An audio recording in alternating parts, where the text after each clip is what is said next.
একটা রাজনৈতিক দলকে কি এত সহজে নিষিদ্ধ করা যায়? This is against the spirit of democracy. হ্যাঁ, এরকম একটা আইনের প্রশ্ন। মধ্যে গিয়ে, আইনের জি। মধ্যে পড়ে যদি, যেমন এখন আপনার একটা আইন করার কথা বলা হচ্ছে যে 10 বছর আহ, করার কথা, যদি আপনাকে প্রমাণিত হয় যে তারা গণহত্যার সঙ্গে জড়িত, মানবাধিকার বিরোধী অপরাধের সঙ্গে জড়িত, তাহলে হুম। নিঃসন্দেহে সেই ব্যবস্থা তারা আইন নেবে। আওয়ামী লীগ বর্তমানে যে এই গত বছরগুলোতে যে অপকর্ম করেছে, জনগণের উপর অত্যাচার, নির্যাতন, নিপীড়ন করেছে, এবং বাংলাদেশের অর্থনীতিকে ধ্বংস করে দিয়েছে, লুটপাট করে, মাফিয়া তন্ত্র তৈরি করে, কিছু অলিগার্স তৈরি করে দেশকে শেষ করে দিয়েছে। তার জন্য তো তাদেরকে আপনার কিছু পে করতেই হবে, জনগণের কাছে জবাবদিহিতা তাদেরকে করতেই হবে। সেই ক্ষেত্রে তারা কতটুকু ফিরে আসতে পারবে রাজনৈতিকভাবে, সেখানে আমার যথেষ্ট সন্দেহ আছে। তারা ইতিমধ্যেই রাজনৈতিকভাবে ব্যাংক্রাফ্ট হয়ে গিয়েছিল, হুম। আপনার দেউলিয়া হয়ে গিয়েছিল, কথা আমি বহুবার বলেছি।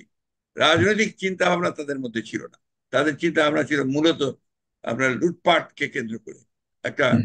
আপনার প্ল্যান্ডারিং কে কেন্দ্র করে।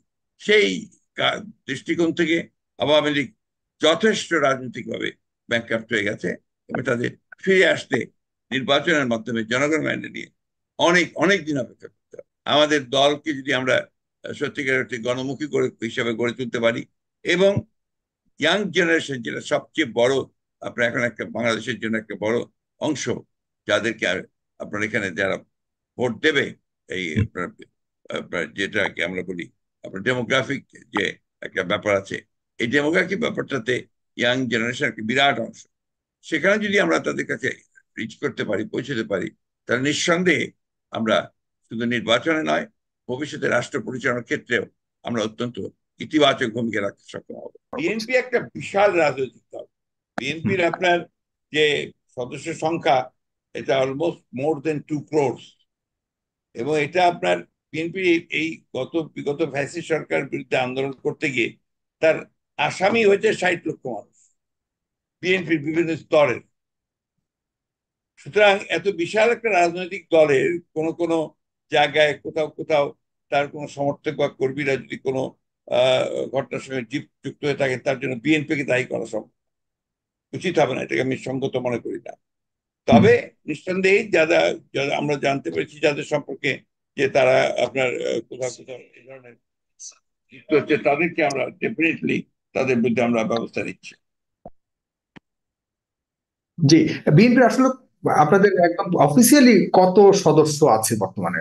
মানে আপনাদেরকে এই রেকর্ডটা কি? অফিসিয়ালি এক্স্যাক্টলি আমি আপনাকে সংখ্যাটা এই মুহূর্তে বলতে পারবো না, তবে অলমোস্ট প্রায় 2 কোটির মতো। 2 কোটির মতো। আচ্ছা। যে এটা একটা জানার খুব দরকার ছিল। আহ, আর আমি মোটামুটি সব প্রশ্নের উত্তর তো নিয়েছি যতটুকু। আমি আপনার থেকে 30 মিনিট চেয়েছিলাম, আপনি সেই 30 মিনিট মোটামুটি দিয়েছেন। এখন আরেকটি বিষয়, সর্বশেষ কথা জানতে চাচ্ছি, সেটা হলো যে আইন শৃঙ্খলা বাহিনীর একটা বড় ধরনের দুর্বলতা দেখতে পাচ্ছি। আপনি কি সেরকম অনুভব করেন কিনা যে না না, অবশ্যই আপনার কাজ এখানে করছে না? যে হ্যাঁ। পুলিশ ফোর্স যেটা আপনাকে জি। সরকার যেটা ছিল, আওয়ামী লীগ সরকার আমাদের এই পুলিশ ফোর্সটাকে আওয়ামী পুলিশ বানিয়ে ফেলা হয়েছে। গোটা তাদের রিক্রুটমেন্ট, তাদের পোস্টিং, এবং তাদের আপনার ট্রেনিং ফ্রেনিং সবকিছুর মধ্যে তাদের দলীয় বিষয়টা প্রাধান্য পেয়েছে। এবং তাদেরকে তারা যে পদায়ন করেছিল বেশিরভাগ ক্ষেত্রেই তারাই।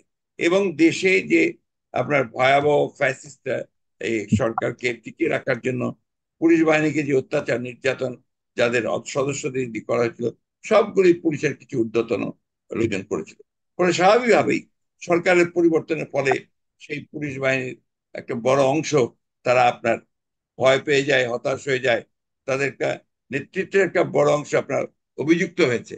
তো স্বাভাবিকভাবেই সেখানে কিছুটা উইকনেস তো আসবেই, কিন্তু খুব অল্প সময়ের মধ্যেই সেটাকে আপনার কার্যকরী করার জন্য আমি মনে করি যে এই সরকার যে ব্যবস্থা নিয়েছে সেটা মোটামুটি ভাবে সন্তোষজনক। এবং আমরা আশা করছি যে আগামী অল্প দিনের মধ্যেই পুরোপুরি ভাবে সেটাকে ইফেক্টিভ অবস্থায় নিয়ে আসতে সক্ষম হবে। শেখ হাসিনা ফোন কনভারসেশনে বলেছেন হুট করে চট করে ঢুকে পড়বেন, যদি একটু পুরনো কথা আপনি এগুলো এগুলোকে আমরা খুব গুরুত্ব দেই না, আমরা এগুলো কংগ্রিজেন্সে নেই না। বলবেন। কিন্তু আওয়ামী লীগের ভবিষ্যৎ আপনার কাছে গুরুত্বপূর্ণ কিনা কোনো কারণে আপনি মনে করেন যে আওয়ামী লীগ? আওয়ামী লীগ বর্তমানে যে এই গত বছরগুলোতে যে অপকর্ম করেছে, জনগণের উপর অত্যাচার, নির্যাতন, নিপীড়ন করেছে, এবং বাংলাদেশের অর্থনীতিকে ধ্বংস করে দিয়েছে, লুটপাট করে মাফিয়া তন্ত্র তৈরি করে কিছু অলিগার্কস তৈরি করে দেশকে শেষ করে দিয়েছে। তার জন্য তো তাদেরকে আপনার কিছু পে করতেই হবে, জনগণের কাছে জবাবদিহিতা তাদেরকে করতেই হবে। সেই ক্ষেত্রে তারা কতটুকু ফিরে আসতে পারবে রাজনৈতিকভাবে, সেখানে আমার যথেষ্ট সন্দেহ আছে। তারা ইতিমধ্যেই রাজনৈতিকভাবে ব্যাংক্রাফ্ট হয়ে গিয়েছিল, আপনার দেউলিয়া হয়ে গিয়েছিল, কথা আমি বহুবার বলেছি। রাজনৈতিক চিন্তা ভাবনা তাদের মধ্যে ছিল না, তাদের চিন্তা ভাবনা ছিল মূলত আপনার লুটপাটকে কেন্দ্র করে, একটা আপনার প্ল্যান্ডারিং কে কেন্দ্র করে। সেই দৃষ্টিকোণ থেকে আওয়ামী লীগ যথেষ্ট রাজনৈতিকভাবে ব্যাংক্রাফ্ট হয়ে গেছে, এবং তাদের ফিরে আসতে নির্বাচনের মাধ্যমে জনগণ মাইনে নিয়ে অনেক অনেক দিন অপেক্ষা করতে হবে। তাদের এখনো পর্যন্ত সেরকম ভাবে দৃশ্যমান বিচারের শুরু হয়েছে বলে অনেকেই মনে করে না। আপনার এখন তো প্রাথমিক কাজ তো শুরু হয়েছেই। আপনার প্রাথমিক কাজ অবশ্যই দৃশ্যমানই হয়েছে। আপনার ট্রাইব্যুনাল তৈরি করা হয়েছে, আপনার গণহত্যার জন্য ট্রাইব্যুনাল হবে। আপনার কেসগুলো নিচ্ছে, যেগুলো কেস তারা সরকার দেখছে যে কোনগুলো আপনার ঠিকভাবে জারি করা যায়, কেস করলে সেখানে রেজাল্ট পাওয়া যাবে, সেগুলো তো সরকার দেখছে। তাদেরকে সাংগঠনিকভাবে নিষিদ্ধের ব্যাপারে কথাবার্তা উঠছে, আপনারা নিষিদ্ধ এখনই করবেন কি করে? একটা রাজনৈতিক দলকে কি এত সহজে নিষিদ্ধ করা যায়? This is against the spirit of democracy. হ্যাঁ, একটা আইনের মধ্যে গিয়ে, আইনের মধ্যে পড়ে যদি, যেমন এখন আপনার একটা আইন করার কথা বলা হচ্ছে যে 10 বছর করার কথা, যদি আপনাকে প্রমাণিত হয় যে তারা গণহত্যার সঙ্গে জড়িত, মানবাধিকার বিরোধী অপরাধের সঙ্গে জড়িত, তাহলে নিঃসন্দেহে সেই ব্যবস্থা তারা আইন নেবে। তার মানে আইনের মাধ্যমে যদি তারা নিষিদ্ধ হয় সেটা ভিন্ন ব্যাপার। আরেকটি বিষয় হলো, আপনারা তো ক্ষমতায় আসছেন, অনেকে ধরে নিয়েছে যে আপনারা আসতে পারেন ক্ষমতা, কারণ আপনাদের জনপ্রিয়তা বেশি, অনেক সাধারণ মানুষ মনে করে। আপনাদের নেতৃত্বে সরকার যে পরিচালনার ক্ষেত্রে আসলে কি ধরনের ব্যতিক্রমতা দেখতে পাবে পূর্বের তুলনায় তো জনগণের আমরা পক্ষে? যেটা সবচেয়ে বড় জিনিস হচ্ছে কি, যে আমরা আমরা একটা আধুনিক রাজনৈতিক দল গড়ে তোলার চেষ্টা করছি, এবং সেটা আমাদের নেতা জনাব তারেক রহমানের সাহেবের নেতৃত্বে এটা এই কাজ খুব দ্রুত এগুচ্ছে। এবং আমরা ইতিমধ্যে যে 31 দফা দিয়েছি, সেই 31 দফা আমি মনে করি যে এটা একটা ম্যাগনা কার্টার বটে, এবং এইগুলোর মধ্যেই আপনার আমাদের সংস্কার টংস্কার সবকিছু আছে। সেই বিষয়গুলো যদি আমরা ঠিক মতো ইমপ্লিমেন্ট করতে পারি, আমাদের দলকে যদি আমরা সত্যিকার অর্থে গণমুখী হিসাবে গড়ে তুলতে পারি, এবং ইয়াং জেনারেশন, যেটা সবচেয়ে বড় আপনার এখন একটা বাংলাদেশের জন্য একটা বড় অংশ, যাদেরকে আপনার এখানে যারা ভোট দেবে, এই আপনার যেটাকে আমরা বলি আপনার ডেমোগ্রাফিক যে একটা ব্যাপার আছে, এই ডেমোগ্রাফিক ব্যাপারটাতে ইয়াং জেনারেশন একটা বিরাট অংশ। সেখানে যদি আমরা তাদের কাছে রিচ করতে পারি, পৌঁছতে পারি, তাহলে নিঃসন্দেহে আমরা শুধু নির্বাচনে নয়, ভবিষ্যতে রাষ্ট্র পরিচালনার ক্ষেত্রেও আমরা অত্যন্ত ইতিবাচক ভূমিকা রাখতে সক্ষম হব।